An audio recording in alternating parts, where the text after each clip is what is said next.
Hello students, ई व्याख्यान श्रृंखला के अंतर्गत आज का टॉपिक है पवनों द्वारा उत्पन्न निक्षेपात्मक स्थल रूप। पवनों द्वारा उत्पन्न निक्षेपात्मक स्थल रूपों के अंतर्गत सबसे पहला स्थल संरचना है उर्मिकाएं अर्थात रिपल्स।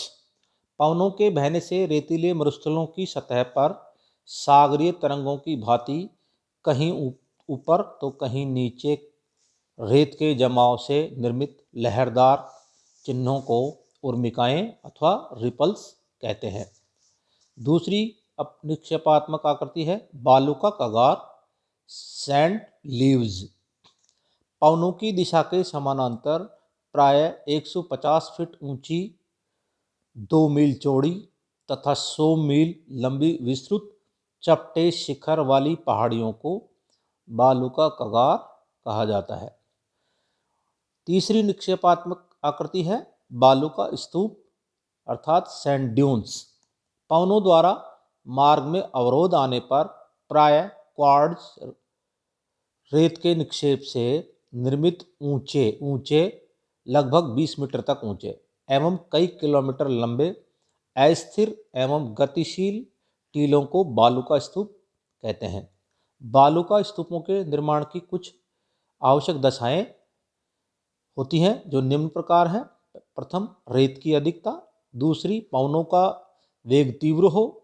और तीसरी, पवन मार्ग में अवरोध हो।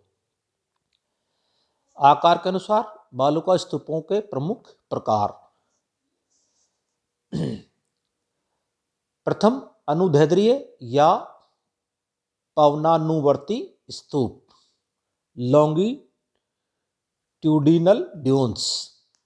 एक ही दिशा में तीव्र वेग से चलने वाली पवनों के समानांतर निर्मित आरी के दांतों के समान नुकीले शिखरों वाले स्तूपों को पवनानुवर्ती स्तूप अथवा शीफ स्तूप कहते हैं।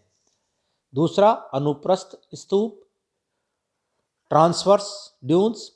मंद वेग से चलने वाली पवनों की दिशा के समकोण पर प्राय मरुस्थलों की सीमा अथवा सागरीय तटों पर निर्मित स्तूपों को अनुप्रस्थ स्तूप कहते हैं।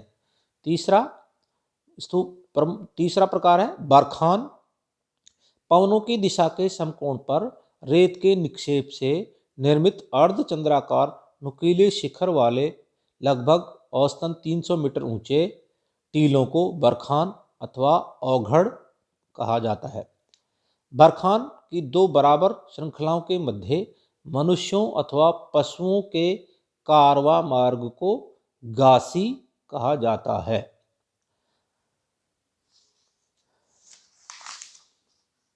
बालू का स्तूपों का स्थानांतरण, माइग्रेशन ऑफ सैंड ड्यून्स।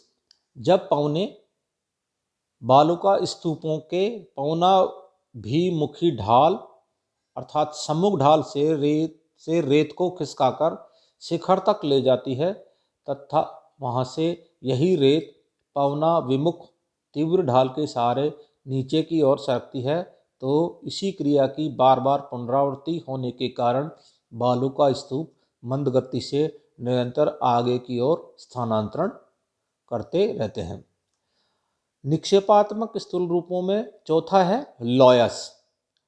पवनों द्वारा उड़ाकर लाए गए अत्यंत छिद्रयुक्त, मुलायम एवं महीन धूल कणों के निक्षेप से निर्मित आकृति को लॉयस कहते हैं।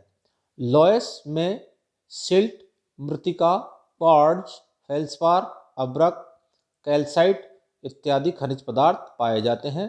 लॉयस का रंग प्राय पीला बफ कलर्ड होता है तथा महीन कणों के जमाव के कारण इसमें परतें नहीं पाई जाती हैं। लॉयस का सबसे पहले अध्ययन जर्मन भूगोलवेत्ता रिच्टहोफेन द्वारा उत्तरी पश्चिमी चीन में किया गया था। संसार में लॉयस के जमाव के प्रमुख क्षेत्र: प्रथम, उत्तरी पश्चिमी चीन में लगभग 3 लाख वर्ग किलोमीटर क्षेत्र में औसतन 300 से 1000 फीट की मोटाई तक। दूसरा, यूरोप में जर्मनी के बोर्डे, मध्य बेल्जियम तथा पूर्वी फ्रांस के पठारी भागों में। यहाँ पर लोएस को लीमन कहा जाता है। तीसरा, यूएसए में मिसिसिपी एवं मिसौरी नदी की घाटियों तथा अर्धशुष्क क्षेत्रों में लोएस पाई जाती है। यहाँ पर लोएस को एडोब कहा जाता है। दक्षिणी अमेरिका में अर्जेंटीना के पैम्पास क्षेत्र में लोएस पाई जाती है, पावन और पाई जाती है।